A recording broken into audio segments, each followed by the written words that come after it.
It's still the philosophy of mine. If you let me provide really good quality food and try to provide what people feel good about spending that with me versus other places where you may not get that same quality. It was stress relief. I would just cook and realize I'm cooking way too much. No, I'm not eating all this. Right. Science was telling me to put in there and the flavor is going to marry somehow. Cooking is very scientific. Welcome back to Unfiltered with Distillery Labs podcast. I'm your host, Doug Cruitt, and today I have with me Mr. Jeremy Washum from Reservations. Jeremy, welcome. Thank you much. Thanks for having me.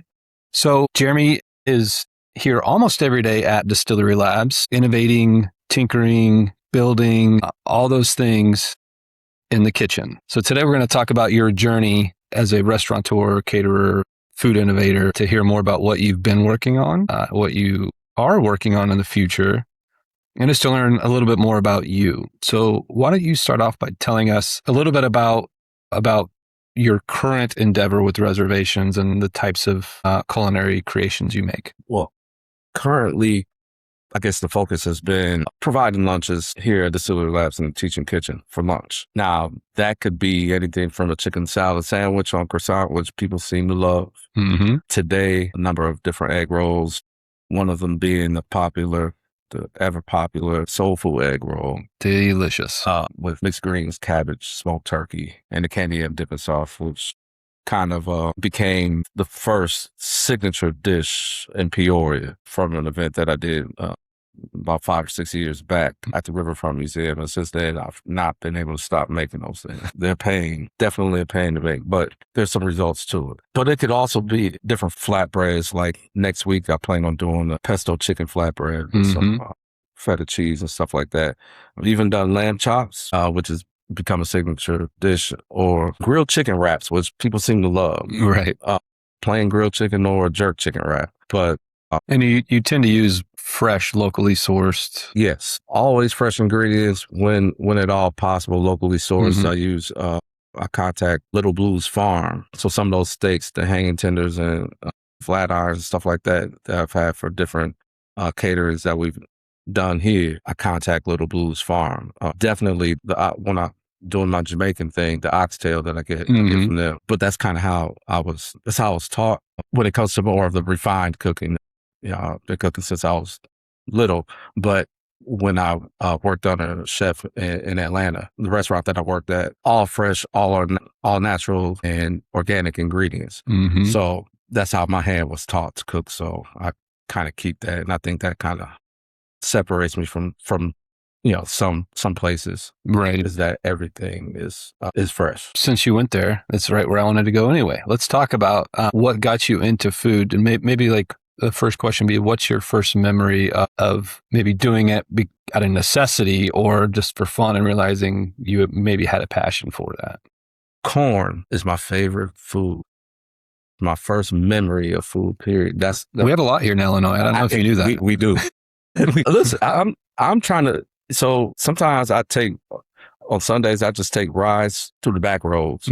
That's my day to kind of decompress. And I often Google, if you're going through the cornfields and you see those signs of the different products, and I Google the product to see if this is edible or if this is something that's going to be used for alcohol or something that's, because I often want to go in there and just get the fresh corn. We do not condone that. They call that stealing.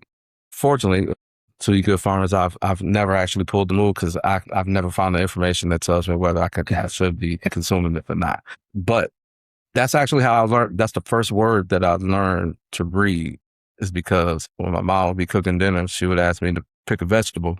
And I would always pick the corn because I could see it on there and I knew I liked it. So, but after that, the first thing I really tried to cook outside of fried bologna sandwiches was a sunny side up egg, because my mom used to make those and I just wanted to know how to make it. So my great-grandmother, who's Miss Valeska Hinton, she showed me how to make it, and my grandmother gave my own little cast iron skillet to make it in.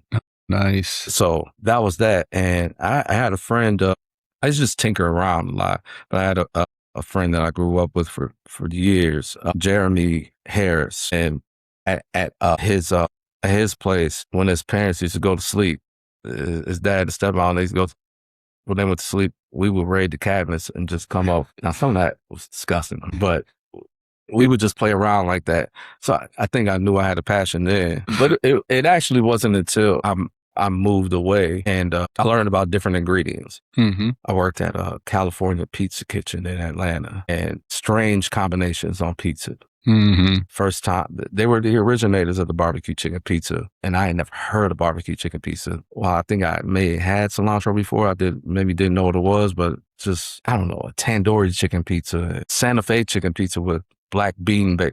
Yeah, I'm used to tomato sauce, but this has black bean base, and it's got grilled lime chicken and salsa on top of the pizza. Just all kinds of stuff that was just like different. So it kind of opened me up to different ingredients, and then when I got the job at 5 Seasons Brewing Company, I had a little bit of knowledge of certain things, but that opened the big door to the food world. How old were you at that point in time? Probably 24. Okay. Yeah, probably around 24. And so you grew up in other kitchens and restaurants as a teenager, or? No.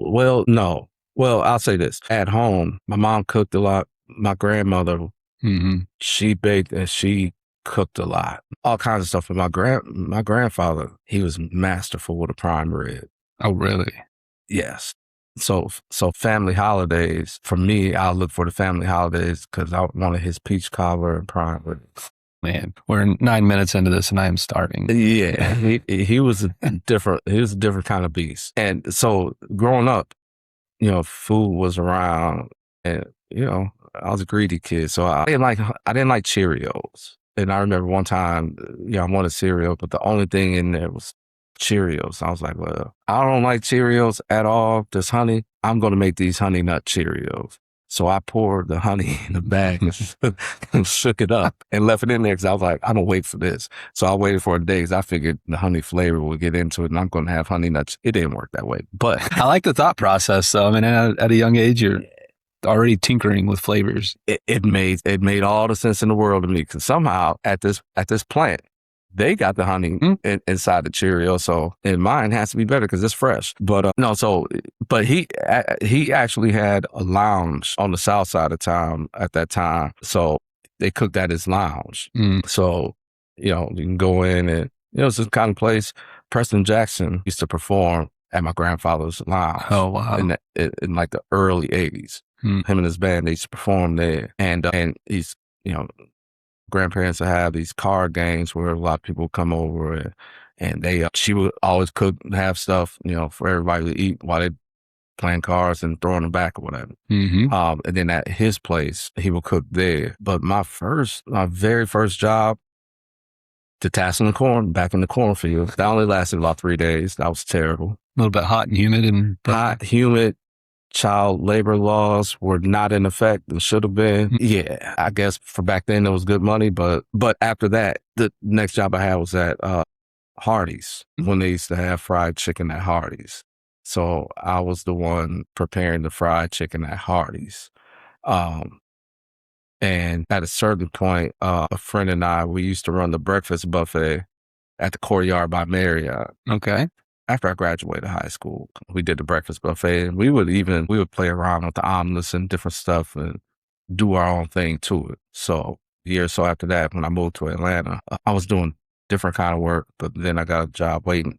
I was waiting tables, and then I offered it in the kitchen at one of the places, but I didn't want to stay there. It was just kind of Ruby Tuesdays kind of place. And I went over to Chef Dave at 5 Seasons. My cousin was working there at the time, and I was looking for a job waiting tables, but they didn't have a position available. So he offered me a position in the kitchen. I'm like, all right, cool. This is more money than I'm making over here. I was just telling somebody the story the other day. I'll never forget the first time something. He was like, yeah, okay, I need 2 poachés on this order. And I'm looking at this water like, because I've never made poached eggs. And I was sitting here like, yeah, I got you, chef.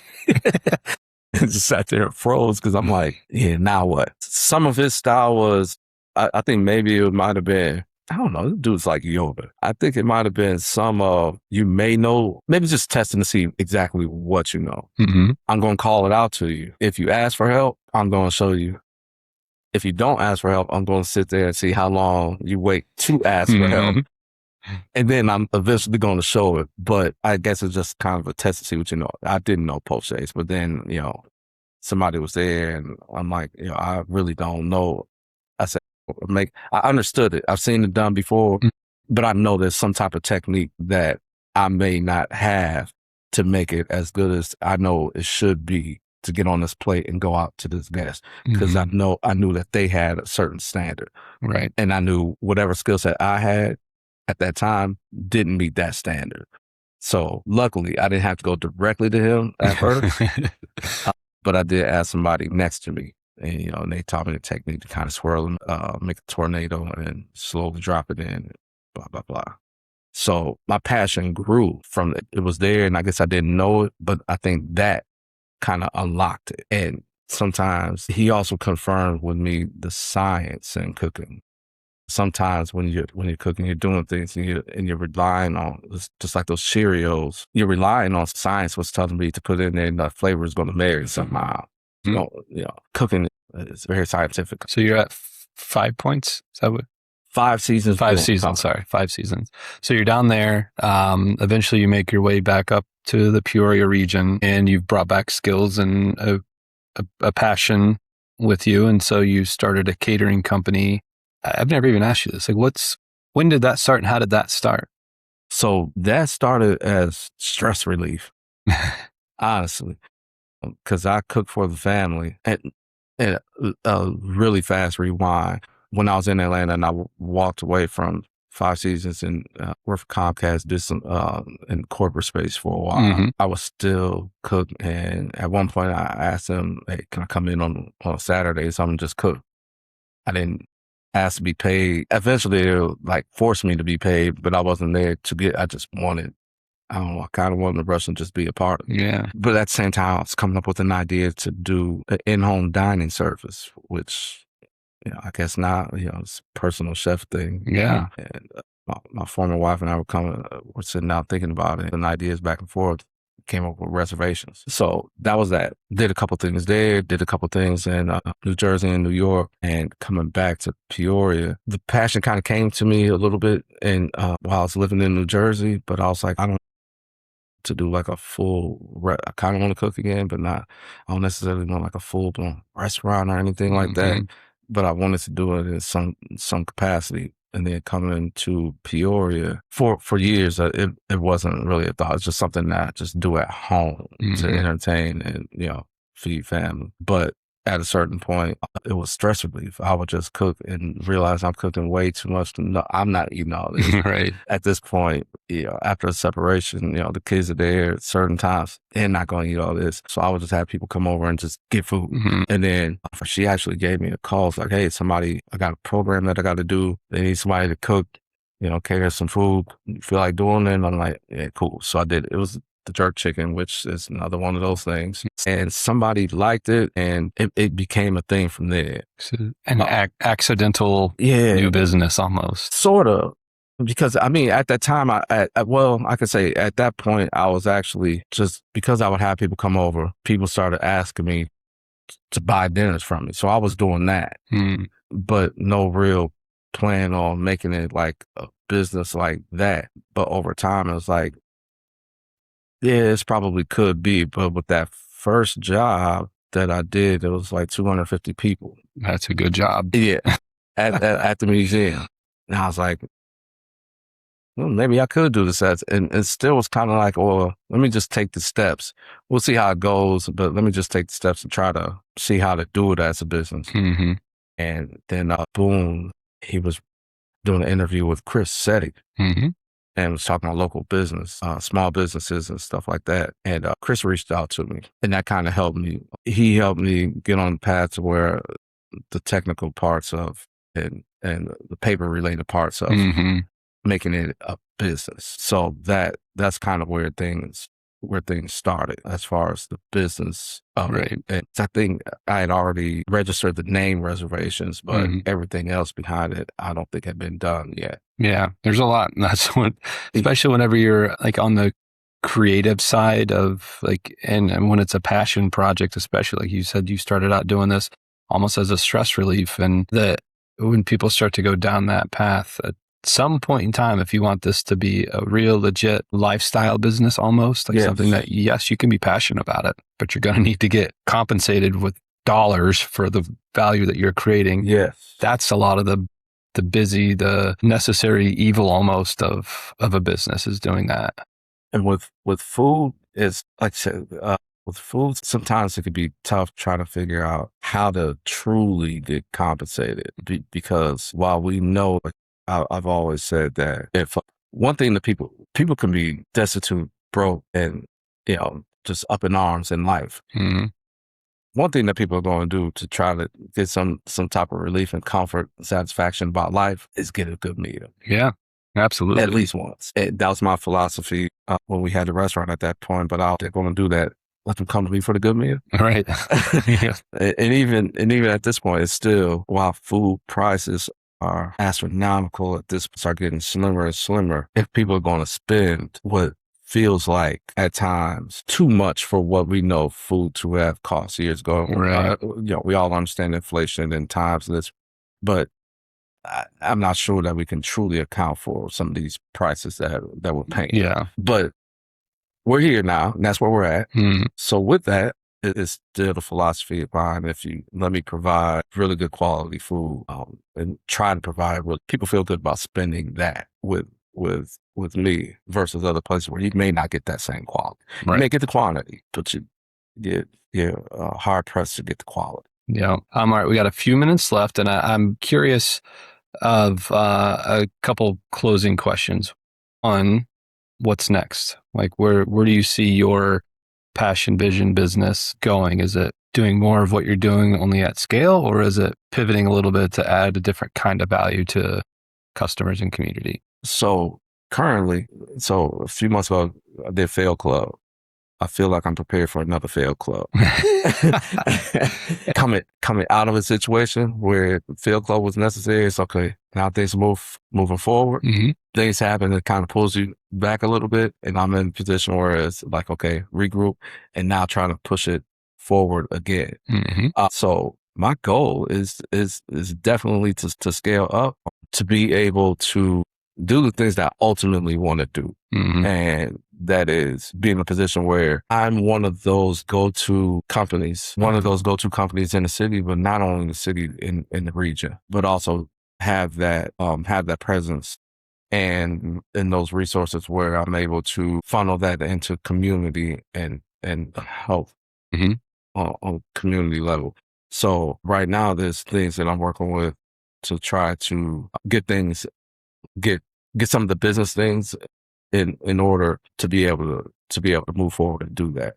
Because the past years it was tough with closing, mm-hmm. and I'm realizing how much I was able to pull myself out of it. But you realize exactly how much things affected. So that's happening, and then life changes are happening at the same time. Yeah, it's nearly impossible. I mean, it is impossible to separate the two. If you are taking big swings, you're betting on yourself, you're creating your business, and then life happens, and then now those plans don't always jive together. It's all about timing. Yeah, and one thing in business, if you step on the court, you're never going to win playing defense all the time. Mm-hmm. So I'm going to shoot my shot, and I've shot big shots recently. Yeah.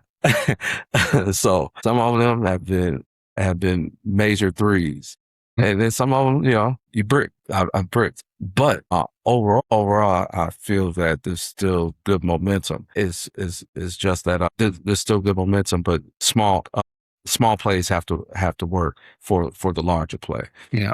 And right now, I'm working on some of the smaller plays to get the big one, because we're in August, or coming in July, mm-hmm. and by December I see things happening. Just like even with this, as soon as I can get David to give me that, wherever David is at, I need that SD card so I can do some editing for the content that I have for the teaching kitchen, so that can be put out there to showcase what can be done in this kitchen, but also what I'm doing every day. Because people know about it, but I want people to see it more Right. and see it up close and see actually what I'm doing so that it's a help to the business and everything else will fall in place. Very good. Jeremy, thanks for coming on the show today and being unfiltered with us at Distillery Labs. How can people connect with you, find out where's your menu, what are you serving, all the things? Every day you can go Facebook at Reservations, Instagram at Reservations Eats, but also email at reservationseats@gmail.com. And one of those things, as far as like the pivot, is on the website, change that over, and that is www.reservationsfoodgroup.com. All right. Listeners, go find Jeremy online. You can come and try his delicious food here at Distillery Labs. Jeremy, thanks again for coming on the show. No problem. Thanks for listening.